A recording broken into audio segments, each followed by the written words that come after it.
We're good to go. Okay. Hey guys, welcome back to another episode of the Pickle Juice. Super excited to have a buddy of mine on, but also used to be my boss and also like a background for me. Like started actually, Ohad is responsible for my career in tech, actually. But that's yeah, we'll get into that as well. I'll tell that story in a minute. But before I do that, I want to give a quick intro today. I've got Ohad Hecht, who's the CEO of Emplifi.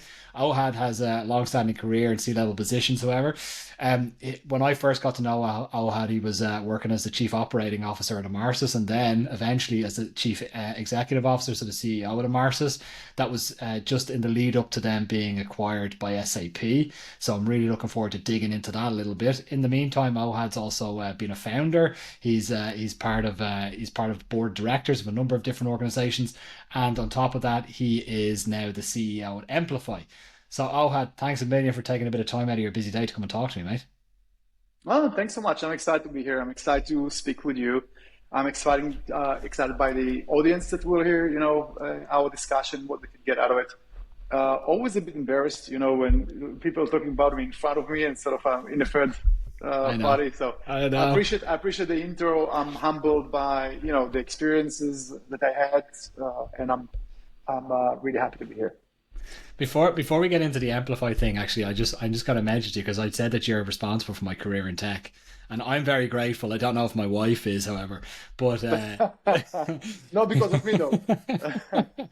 but let me tell you what happened. I don't know if you even remember this. This is such a pivotal I moment do in my remember every bit of it. yeah, Give your version, I'll add mine. yeah. So I was in a job here in Vienna for a number of years, 5 years or something, and I was thinking about leaving. And at that point in time, I was probably one of the only people in Austria that knew how to use Marketo, which was a marketing automation platform. Mhm. And you were snooping on my LinkedIn profile. I just seen Ohad Hecht from Emarsys. I'd never even heard of Emarsys. I was in a completely different space. I wasn't even in tech. Ohad Hecht was looking at your profile on LinkedIn. So I just wrote you a LinkedIn message. Why are you looking at my profile on LinkedIn?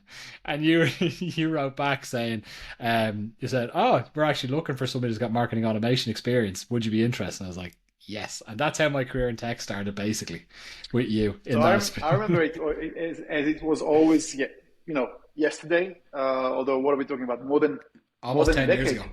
Almost 10 years ago. Yeah. What maybe what you do not know, or I'm unsure that I've shared with you, is that I said I like the approach. I like the boldness. I That was like the assertiveness. I appreciate that. That's exactly the people that I want to have. So it was not only the experience itself and you reaching out, but how it's reflected on who you are, which was a big part of it. Yeah, I appreciate that. I appreciate that. So I live by the mantra when it comes to these things. Let's not mess around. Get right into it. And That's life's too right. short to not take the risk, right? That's right. So look, let's get into it. Tell me about Amplify. What are you guys doing?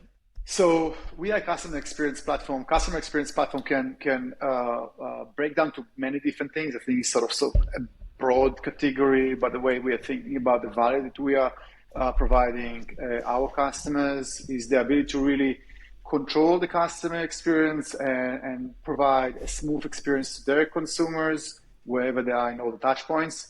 I think the world today is very much governed by um, pull rather than push, and we can talk about it also on push platform when it's coming to messaging and personalization versus what's happening today where um, Gen Zers and my children, they're spending time in social media and that's how they decide to interact with the brands, and it's almost the entire universe is there, and brands are putting themselves out there. It's a responsibility to understand consumers. It's their responsibility to get the signals. It's their responsibility to convert them to be customers. It's their responsibility then to serve them and make sure that it's not only the acquisition itself and the communication, but afterwards the care itself. And that's what we are doing around the globe with a very innovative stack of technology that we have and amazing, amazing, amazing customers. That's Amplify. Happy to dig in more into that further. How many people are you guys then? So we are close to 700 people, Okay. and we are operating all over the world. So from Latin America, North America, in the north, in the south, and of course Asia Pacific. Would you say as a CEO, you're like your sweet spot is that sort of 700 to 1,000 people type of organization? It's a good question.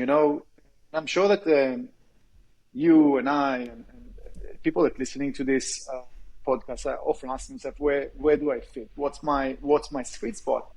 And I've asked myself this question time and again. Specifically, sort of an injunction at what do I enjoy the most and where do I do the best, which usually go, hand in hand. You do what you're good at, and you're good at what you like. And so for me, it's there is already a scale, right? There are a lot of customers. There are complexity. I like the international footprint, which those are my experiences. And I like also to sell to the CMO, CRO, everything that has value into that. That's my industry in SaaS. So what I'm doing in Emplifi is very much my sweet spot. I thought about long and hard and where do I fit? What do I enjoy? Where do I create most value? So I think it's a very, very relevant question. Yep. Okay. And it's true for the size and it's true for the number of people and location. Okay. Okay. Interesting. Like let's change lanes a little bit. When we first met, Ohad, you were relatively fresh in Austria. So people that don't know that are listening, I live in Austria, and that's myself and Ohad met in Austria. I'm clearly not Austrian, and neither are you. But just prior to living in Austria, you just moved over from Hong Kong, right? And then after Austria, after living in Austria for a number of years, you picked up the bags again and went over to the States, right? And all of this with a relatively young family. I think I don't know if you want to mention how many kids you've got. You've got a number of kids, and they were Number, relatively. it sounds like I have a Yeah. lot. I Well, I have don't three know. Some kids. people don't want Yeah, to mention. So three kids. You've got three kids, right? So yeah. three kids, and all at various ages, right? There's what 4 or 5 years in between each, right? Maybe a bit less. Yeah, I have a 2018 and a 14, two boys Yeah. and a girl. Get into who's the boss? The girl's the boss. Girls, boss, of Uh, course. the Goes without girl's saying. boss. The girl's Yeah. boss. Goes without saying. But hey, like, how is that? Moving the family around like that, and how is that for you personally? So there are a couple of nuances, and you mentioned some at the beginning. So firstly, before moving to Hong Kong, I was in Austria. So I spent Okay. 5 years in Austria, then Hong Kong, then back to Austria, surprisingly, and now in the US. I just mentioned that I moved to San Diego. So also in the US, we have sort of a journey. But you said something that resonates with me because that's the way that I'm wired.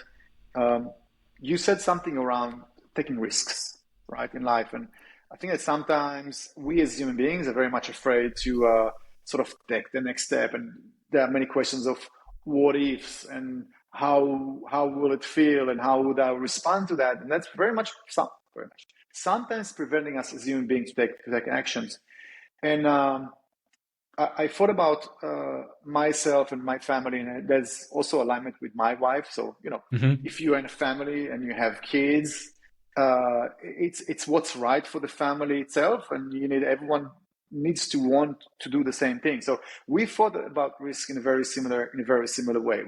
We asked ourselves, what if I do that? What's the worst that can happen? I have my experience, I have my studies, I have my networks. I will never find myself in boxes in the street. It will not happen. But that will not happen. Can always go back and live with the fault was with the in-laws. Not very exciting. Not very exciting. There is a unit over there. It's not very exciting, but you sort of have a soft landing. There is always something that Yeah. catches you, and I think it's Yeah. for most of us. So we have taken a lot of risks in our life with the vision of that's where we want to go. That's what we want to become. That means getting the kids from one place to another, ourselves as well, and it has many different layers of professional network, social network, education, how you make sure that it's great for the family.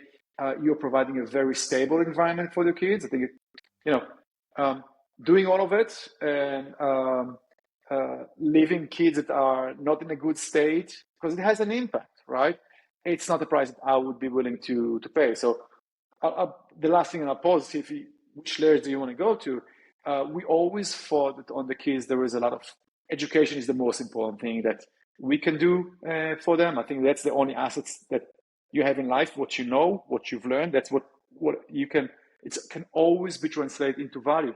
We always invest in that time and again. Even money was an issue, and for many years, it was we'll give the kids everything that we can, on the expense of being in debt and sending them to the best schools and giving them the best environment. So that sort of gives you a very stable environment, and that's the flip side of the sacrifice that you need to be willing to make in order to progress and be able to take the risks, but making sure that you still have a good foundation for the family.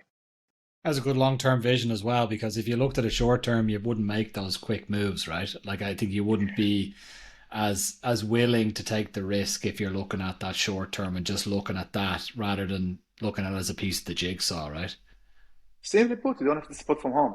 So what's the price that you're willing to pay on not being with you, kids, spouse? And for me, you're juggling a couple of balls in there. You need to see that some of them will not fall and break, and so that's my history. But that's also equally my lesson. Like, take risks, calculate it, know where you're going, make sure that you solve for what right, and be open to respond to a lot of things that are throwing at you, whether that are those curveballs or good things and opportunities. Yeah, which is life just generally, right? Like, shit happens, and that's just how it Yeah, is. It's never a straight yeah, line, right? that's the reality. Yeah, Yeah. yeah. But the thing that would be a fear for me, right? Whether or not this is justified or not, is like, if I'm a CEO of an organization with 700 to 1,000 people, and I'm uplifting the family across, let's say, the country or across the globe, my fear would be that I'd be so focused on trying to get the job done as a CEO of a global organization that if the slightest thing goes wrong in the family life, how am I going to handle it? That would be my fear, right? How do you deal with that? So back to the solid foundation. If you align, I have an amazing wife. We've been together since we're 14. I don't know if you know that. So we know each other really well. We respect each other deeply. We're making sure that while I'm progressing, my aspiration, but what is it doing for the family? She's equally progressing with her aspiration. She's just completing a PhD in clinical psychology as well. So both of us, like, it's so important that everyone in the family is growing. So as long as you have the support, as long as you're in sync with the rest of the family, you can sort of have an acting balance of, here's my time with the family. They get what they need from me, but on this time of the family is moving, I need you to do a bit more of that so I can continue delivering in the organization itself. Um, it's maybe sounds easier said than done.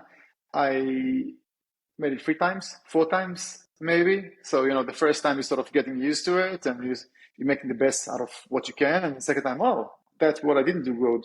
What can I learn from that? That actually worked. Copy paste here. And so here I moved to my new home in San Diego on From Tuesday Indianapolis, by the way, from Indianapolis, right? Or from was it from Los from Angeles. Los Indianapolis was Angeles? the first Indianapolis, stage. Jesus Then Los Christ, I'm Angeles. losing count, I'm, man. Christ. I'm telling you. So it's almost like a label it over the grave over here. When I moved in, it was as simple as getting two small bags, connecting my computer because everything was already working. So you sort of have this preparation, you know what you're getting yourself into, you're making sure that everything is connected. I had my ELT morning meeting, and I Mhm. tell them I'm driving now for 2.5 hours from Los Angeles to San Diego, and at 12 I'll be available again, just connecting my laptop. So anyway, that's I can go into many more details on the how and the what, and I'm happy to do it with some of the listeners that want advice, but that's how I'm operating with the move. Basically, you're telling me you're a professional mover, Ohad. So it sounds as though Or like maybe it's the next business. Maybe it's the next consultancy for executive that moving from one country to another. yeah, man. I think there might be something in that, Ohad. Let's not kill that idea just Yeah, yet, mate. yeah, yeah. Maybe the next business. All right, let's get into the CEO thing then. But thanks, by Yep, the way, for getting so deep into your personal stuff of as well. I course. appreciate it. Yeah. But and I can also second that. Your wife is lovely. I've met your wife a number of times when we were over here in Vienna, And actually, a funny story on that. The last time I met your wife, actually, I think your middle kid, he was probably. When did you guys move to the States? 2016, 2017? 20 end of 17. Because I think it was probably 20 mid 2017. We had some party with Emarsys, and he was in the office, and he said to me something like I was just chatting to him, and he was probably, what age was he then? 2017, probably Uh, 11, something like that. it was, yeah, something like that. So I was 10 or 11, and I was just chatting to him. Hey, how you doing? Just being nice. And then he mentioned something like about oh yeah, I'm excited about moving to the States. And I was like, oh, you're moving to the States. So actually, I found out that you were Didn't know that. I kept it to myself. But actually, the reason why I remember speaking to you, because I spoke with Hadass, your wife, about it at the whatever party we had, and she was like, "Oh Jesus, he didn't. How did you?" Because I asked, "Hey, are you guys moving to the States?" And she she was like, "Who told you that?" I was like, "You need to go talk to your son." It's okay. Back to a solid foundation. You want your kids to know what's going on, have control over their Yeah. lives, so that's part of it. So Yeah, yeah, no, just it was just a funny little tidbit. But just on the CEO thing, right? If we move into that, like if we're talking about leadership, right? And as we've mentioned before, you've led teams now with Emarsys, which was, I think, when I was leaving Emarsys, it was close to 1,000 people, if I remember correctly. Um, 800, yeah, 800. yeah, give or take, right? And Yeah. when you were when you were there, what were some of the challenges that you encountered as a CEO? Because it was your first time as a CEO, right, at Emarsys. That was your It first was the CEO first position. time as CEO, and there are a couple of nuances on that. Okay, so I'll give you top level, and let me know We if can you want dig, to. yeah. Yeah, exactly. Um, I think there is inherent difference, and here is the first nuance. There is inherent difference on being COO, which I was before, and you feel that you're almost running the company. You know everything. You participate in the board meetings. You're raising capital. You know the business really well. You know the motions. You know the systems. You know the cadences. Um, and me, operating in Asia Pacific, and then also in Europe, and then afterwards helping to build the US. I knew a lot of the people. There is such a big difference between being a CEO and actually owning it, and the weight is on you, than being a different executive. And for me, it was a COO. I don't know if you're hearing something very consistent with CMOs that turned CEOs, or CROs that turned CEOs. So the the understanding was very different. So that's the first nuance. The second thing, at my role as a COO, you're looking at a lot of very tactical things, right? So the CEO usually coming with a strategy itself. Of course, when there is an idea, you go into the ELT, you're running it by them, you get buy-in, you modify it a bit, but usually it's a lot is coming from the CEO itself, with participation from the rest of the executive team. So uh, the journey itself was me that I think I'm good at execution. I don't want to give myself a pat on the shoulder. I'm trying to be humble, but I have a lot of experience in execution. I know how to operate. That's what I do.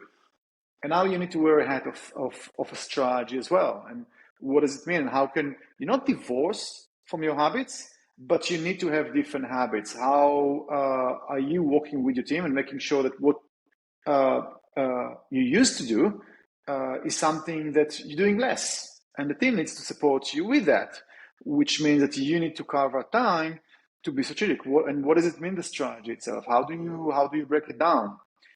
Competition, the product itself, differentiation. So that's something that also, as I made my first step as a CEO, there was a learning curve for me over there. Mm-hmm. So that's it. The last thing, and this is the free, and I'll stop over there, is it's a very lonely role. Okay, so Yeah. I think every manager you're sort of between your team to your supervisor. There is always that. But I found that even as a COO, you are part of the team, you are part of the company itself, and as a CEO, you have different pressure groups, and a lot of people expecting from you different things, and nothing really prepares you for that. Maybe you read about it, maybe people tell you, you have your peer group, you have a mentor and coach, um, but you have the board that expects you to do different things and want different things from you. You have your executive team that you are part of, but also have expectations from you. You have your entire company that expects you from different things, behaviors, decisions, communication. And of course, there is the universe of customers and partners that they have expectations from you. So you have the prism of, okay, it's a very lonely role. How do I? It's not so much about growing tough skin, but how do you get used to that? How are you feeling comfortable with that? Um, who is the person that you're feeling really comfortable to offload? Who can be your Mm-hmm. thought partner that comes to the table, unbiased, can give you the truth, right? Really, like even the thing that are not so nice to hear, but you have this support system, and you're not looking everything in. So I think those three were the most immediate things that were a learning curve for me at my first role. And you had that partner internally there. Was it somebody internally or externally that you had that partner with that was able to I tell had you? it. I had it a lot internally, but we mentioned my wife, Yeah. Hadas. You named it already. We know each other from a very very young stage. She know everything about me, and the other way around. She's a psychologist. She always been very involved. She knows not only the company, she knows the people. There is not so much difference between the way I'm operating personally and professionally. It's the same. It's the same person, and I'm very biased to getting to know people on a personal level. Hmm. So there is almost no blur lines, but my wife would know people. I would invite people to my home. That's who I am. So she's a very good partner. She always gives me the truth. A lot of it I don't like to hear. Um, and so I always, that's where I'll do a lot of the offloading. Um, Hagai, the predecessor, the founder of Emarsys, gave me a lot of it. He was built the business. He was in my shoes. He saw a lot of those things. And then I have peer groups. Throughout your career, the people that you're feeling comfortable and to expose yourself and to be vulnerable and to get the truth. With no bullshit. Here is what's going on. What would you do? How do you see it in a different prism? And I have a couple of people on a speed dial that what do you see right now? That's what I'm experiencing. How would you do that? Easy, no BS. You get the truth. It's fast, and it really helps. Oh, that's great. Did you ever have a coach or anything? Anything like that? Mentor? Um, a good question. I think that sometimes mentor, and I'm getting so many uh, since I became a CEO, and specifically in the last 2 roles, a lot of coaches and a lot of advisors. I think usually it's becoming, at least for me, it has to be a lot of trust rather than I'm going to a professional company, I'm going to someone introduced to me. If it's introduced, I want it to be from someone from a network. So it has to be someone that you have chemistry with, in my eyes, right? It has to be someone that been in a very similar path, very similar journey to me as well, so they can understand, they can relate, and it's someone that you'll be able to trust. So these conversations, are private, and it stays over there. So I found, and everyone that I'm working with are people that from my network. Either I work with them, or they are friends. They had similar jobs, or they were introduced to me by friends, and those are the people that just feeling very comfortable to call rather than professional people that are doing it for living. If it makes sense. No, it makes Some sense. of my Makes former board members, Yeah, they're on a yeah. speed dial as well. I have a question, they're there to help. So And, they and would be likewise, the other way around. yeah. It's a give and take So relationship. everybody's leaning on each other a little bit, which is super nice. That's it's important to have that because, as you mentioned, I think I can imagine. I haven't been a CEO, so I can't say, but I You I are a run my I, CEO of well your I company. am yeah, I run my Yes, own you are. business. I run my own business. I have a team. It can be, if there's shit is hitting the fan, which happens, right, which is normal, right. There's going to be up times, there's going to be down times. When shit is hitting the fan, you need to have people on that speed dial that you're able to call that have done this type of thing before and say, hey, what the hell do I do? Or like, you've been in this type of situation before. how the hell can I handle this? And it puts it in perspective for you. Yeah, exactly. So, we are human beings. We don't know everything. We have ups, we have our downs, and you always need your network and people you can trust. So that's what worked for me. I know that other people, they have professional coaches, they're paying money for that, and everyone what fits to them. That's what worked for me. For sure, for sure. Well, we've gone over time, Ohad. Do you have another couple of minutes? Because I've got one thing I'd love Yeah, to yeah, yeah. ask you. I'm Yeah. good. So I'd love to ask you a bit about because it's no secret to anybody. Emarsys was acquired by SAP back 3 years ago, 3 years ago, 4 years ago. We announced, I think, in the fall of 2020. Okay, fall of 2020. So almost 4 years ago, right? So Yeah. and how was the lead up to that for you? Like, because we just spoke before this, right? I I ran a marathon this year for my first time, right? And of course I ran a marathon, so I need to tell everybody that I ran a marathon. So that's just the rule, right? I So congratulate you, but it's really amazing. no, but the thing What was was the number? What was yeah, the how much time? 3:45, but who's counting? Um Amazing. yeah, but so the thing was, and I was telling you this before, and I was actually thinking about this analogy when I wanted to ask you this. When I crossed the finish line, I felt great for about a minute, and then after that minute, I was like, shit, my goal is now accomplished. What the hell am I going to do? Like that's the feeling that I had. My wife was there, my daughter was there, everyone was like, this is brilliant. You must be so happy. And I was like, I'm actually feeling a bit like crying. I'm not that happy, which is a thing. It's a very known thing called runner's blues, which happens as soon as you get over the finish line. You've already accomplished this massive, massive feat. And that's typically when people sign up for the next marathon, right? It's a very, very regular thing, right? And I was just thinking, was that similar for you when you got Emarsys over the line? I know you weren't the only person running the race, but it was a big thing as a CEO to bring the company over the line and have that exit, right? And it's not a well, it's never about me, right? Mm-hmm. I held a role, but there wasn't a company, there wasn't a team. It's a group effort. Of course, But I'd yeah. like to mention two nuances over here. Um, in free, I also ran a marathon, 4:00. By the way, Congratulations. 4:00. I beat you. Yeah. Exactly. But the point I want to make, I actually was steering, so it did it.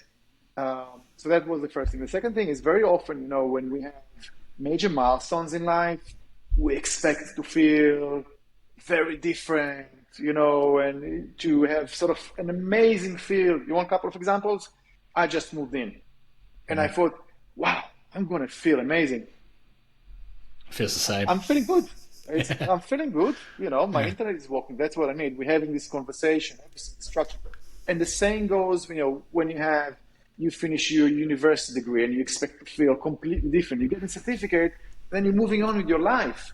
And very Mm-hmm. soon after marriage, right? So you have all those milestones in life and you feel that it's the it's the end by itself. It's not, it's a means to an end. Those are milestones, right? And the way I define myself, and I think many of our listeners, it's a long term.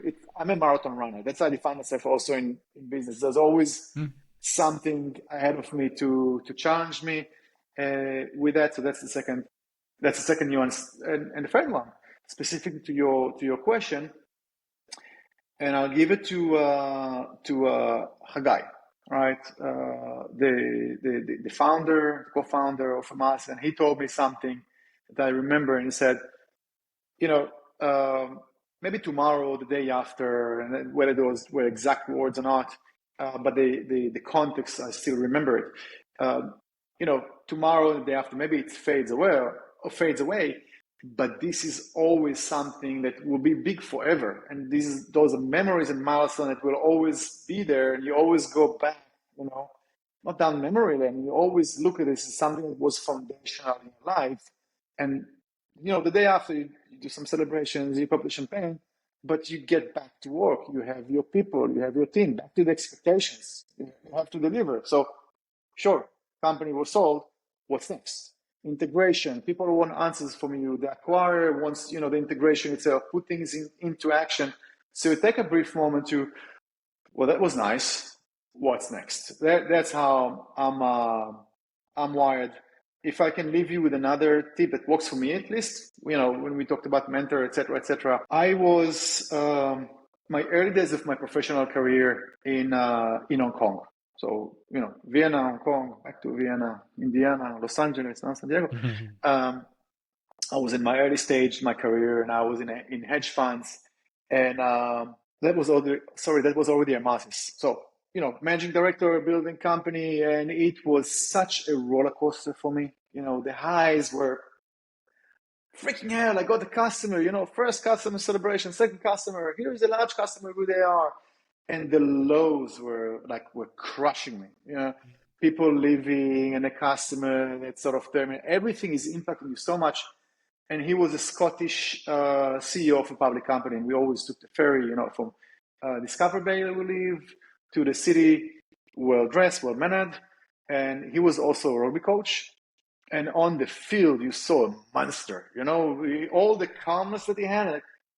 And I've asked him, Chris, how do you do that? You are CEO of a public company. I looked at him and said that I aspire to be someone like him. And he said, Ohad, I don't let my highs be too high, and I don't let my lows be too low. So I'm managing my emotions, so there's always, I'll be able to deliver, right? And I take things as they come. And for me, it's a mantra since then. Easier said than done, but I'm really trying to exercise this mantra. That's really important. I think that's really great advice as well. I also find myself as well in certain situations being like, like the high is, yes, we've done it. This is fucking brilliant. This is the best thing that's ever happened. And then customer churn or whatever it is, or argument with a customer, and then it's head and hands, oh no. But it's also something that I've been trying to teach myself. As you said, it's very easier said than done. But I like that keeping things level approach, right? It's it keeps your emotions at bay, right? That's life, and we started the conversation talking about there's some good things, there's some bad things. There's never, we're not living in a fairy tale. So just keep a balanced approach into whatever is thrown your way.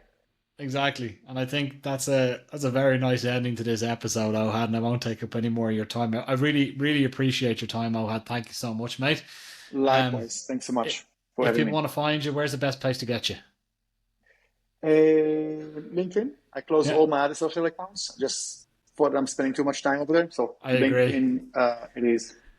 Great. On the social accounts, I couldn't agree with you more. I had to delete Instagram, YouTube, Twitter, because I was like, just spending too much time with too little value. Yeah. Oh my God, it's like crack cocaine. Whatever they have it's so addictive, man. Jesus Christ. That's right. Anyway, okay. Thanks, man. This has been another episode. Thanks so much. This has been another episode of the Pickle Juice. Ohad, thanks a million, mate. It's been great as always. Yeah. Thank you very much.